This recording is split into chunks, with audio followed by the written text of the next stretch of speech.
ಇನ್ನು ಇದೇ ಚಿತ್ರದುರ್ಗದ ಬಸ್ ದುರಂತದಲ್ಲಿ 6 ಮಂದಿ ದುರ್ಮರಣವನ್ನಪ್ತಾರೆ. ಮೃತದೇಹಗಳೆಲ್ಲವೂ ಕೂಡ ಸುಟ್ಟು ಕರಕಲಾಗಿದೆ.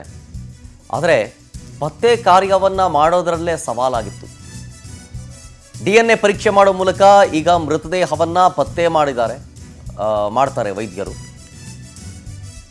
DNA ತೆಗೆದು ಕುಟುಂಬಸ್ಥರ DNA ಜೊತೆಗೆ ಮ್ಯಾಚ್ ಮಾಡಿದ ನಂತರ ಈ ಬಾಡಿ ಯಾರದ್ದು ಅನ್ನೋದು ಗೊತ್ತಾಗುತ್ತೆ. ರಕ್ತ ಸಂಬಂಧಿಯ DNA ಸ್ಯಾಂಪಲ್ ಅನ್ನು ತೆಗೆದು ಪರೀಕ್ಷೆ ಮಾಡ್ತಾರೆ.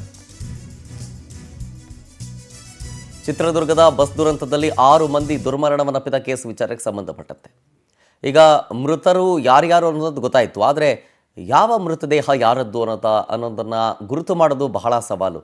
ಅದಕ್ಕೆ DNA ಪರೀಕ್ಷೆಯನ್ನು ಮಾಡ್ತಾರೆ. ಹಾಗಾದರೆ ಈ DNA ಪರೀಕ್ಷೆಯನ್ನು ಮಾಡುವಂಥ ವಿಧಾನ ಏನು, ಹೆಂಗೆ ಮಾಡ್ತಾರೆ, ಇದ್ರ ಬಗ್ಗೆ ನಮ್ಮ ಪ್ರತಿನಿಧಿ ಸುಷ್ಮಿತಾ ಪೂಜಾರಿ ಫೊರೆನ್ಸಿಕ್ ಎಕ್ಸ್ಪರ್ಟ್ ಫಣೀಂದ್ರ ಅವರನ್ನು ಮಾತನಾಡಿಸಿದ್ದಾರೆ. ಏನೇನು ಮಾತಾಡಿದ್ದಾರೆ, ಏನೇನು ಹೇಳಿದ್ದಾರೆ ಬನ್ನಿ ತೋರಿಸ್ತೀನಿ. ಚಿತ್ರದುರ್ಗ ಸಮೀಪ ಖಾಸಗಿ ಬಸ್ ದುರಂತಕ್ಕೆ 6 ಮಂದಿ ಬೆಂಕಿಯ ಕೆನ್ನಾಲೆಗೆ ಸುಟ್ಟು ಕರಕಲಾಗಿದ್ದಾರೆ.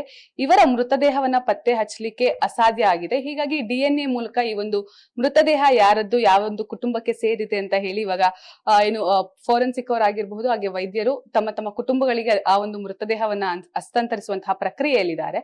ಹಾಗಾದ್ರೆ ಈ ಒಂದು DNA ಟೆಸ್ಟ್ ನ ಯಾವ ರೀತಿಯಲ್ಲಿ ಮಾಡ್ತಾರೆ ಅಂತ ತಿಳಿಸ್ಕೊಡ್ಲಿಕ್ಕೆ ನಮ್ ಜೊತೆ ಫೋರೆನ್ಸಿಕ್ ಎಕ್ಸ್ಪರ್ಟ್ ಆಗಿರುವಂತಹ ಫಣೀಂದ್ರ ಅವರಿದ್ದಾರೆ. ಅವ್ರನ್ನ ಮಾತಾಡ್ಸ್ತಾ ಹೋಗ್ತೇನೆ. ಸರ್, ನಿಮ್ಗೂ ಕೂಡ ಗೊತ್ತಿದೆ ದುರಂತ ಆಗಿರುವಂತಹದ್ದು, ಬಸ್ ಬೆಂಕಿಯಲ್ಲಿ ಹೊತ್ತಿರುವಂತಹದ್ದು. ಸೊ 6 ಜನ ಸಾವಿಗೀಡಾಗಿದ್ದಾರೆ. ಇವರ ಮೃತದೇಹ ಅಂದ್ರೆ ಪತ್ತೆ ಹಚ್ಚಲಿಕ್ಕೆ ಆಗೋದಿಲ್ಲ. ಹಾಗೆ ಸೊ ಹೀಗಾಗಿ DNA ಟೆಸ್ಟ್ ಮೂಲಕ ಅದನ್ನ ಪತ್ತೆ ಹಚ್ಚಲಿಕ್ಕೆ ಇವಾಗ ಮುಂದಾಗಿರುವಂತದ್ದು. ಯಾವ ರೀತಿಯಲ್ಲಿ ಪತ್ತೆ ಹಚ್ತಾರೆ ಸರ್ DNA? ನೋಡಿ, DNA ಎಕ್ಸಾಮಿನೇಷನ್ ಮಾಡ್ಬೇಕಾದ್ರೆ 2 ಹಂತ ಇರುತ್ತೆ ಮೇಡಮ್. ಮೊದಲನೇ ಬಂದು ಪ್ರೊಫೈಲಿಂಗ್ ಇರುತ್ತೆ, ನೆಕ್ಸ್ಟ್ ಬಂದು ಕಂಪ್ಯಾರಿಸನ್ ಇರುತ್ತೆ.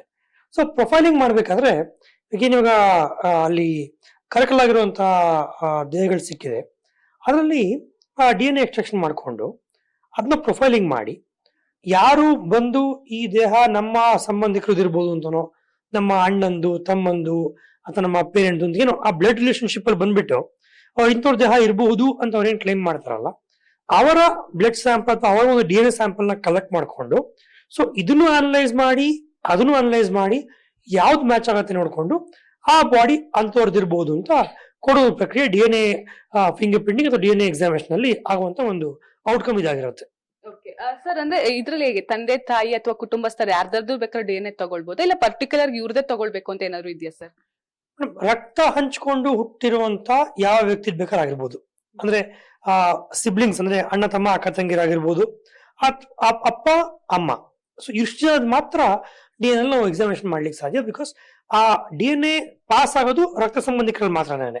ಸೊ ಹಾಗೆ ಈ ಒಂದು ಫಸ್ಟ್ ಬ್ಲಡ್ ಅಂತ ಏನ್ ಹೇಳ್ತೀವಿ ನಾವು, ಅವರ ಒಂದು ಸರ್ಕಲ್ ಅಲ್ಲಿ ಮಾತ್ರ ಈ DNA ಪತ್ತೆ ಹಚ್ಚಲಿಕ್ಕೆ ಸಾಧ್ಯ ಮೇಡಮ್. ಸರ್, ಅಂದ್ರೆ ಸುಟ್ಟಂತಹ ದೇಹಗಳೇ ನಮಗೆ ಸ್ವಲ್ಪ ಕಷ್ಟ ಆಗೋದು ಐಡೆಂಟಿಫಿಕೇಶನ್ ಮಾಡ್ಬೇಕಾದ್ರೆ. ಸೊ ಸುಟ್ಟಂತಹ ದೇಹಗಳಿಗೆ ಮಾತ್ರನಾ ಅಥವಾ ಬೇರೆ ಯಾವೆಲ್ಲ ಕೇಸಸ್ ಗಳಲ್ಲಿ ಈ ಒಂದು DNA ಟೆಸ್ಟಿಂಗ್ ಇಂಪಾರ್ಟೆಂಟ್ ಆಗುತ್ತೆ ಸರ್? ಇದು ಡಿಸಾಸ್ಟರ್ ವಿಕ್ಟಿಮ್ ಐಡೆಂಟಿಫಿಕೇಶನ್ ಅಂತ ಒಂದು ಸಪರೇಟ್ ಟಾಪಿಕ್ ಇದೆ ಮೇಡಮ್.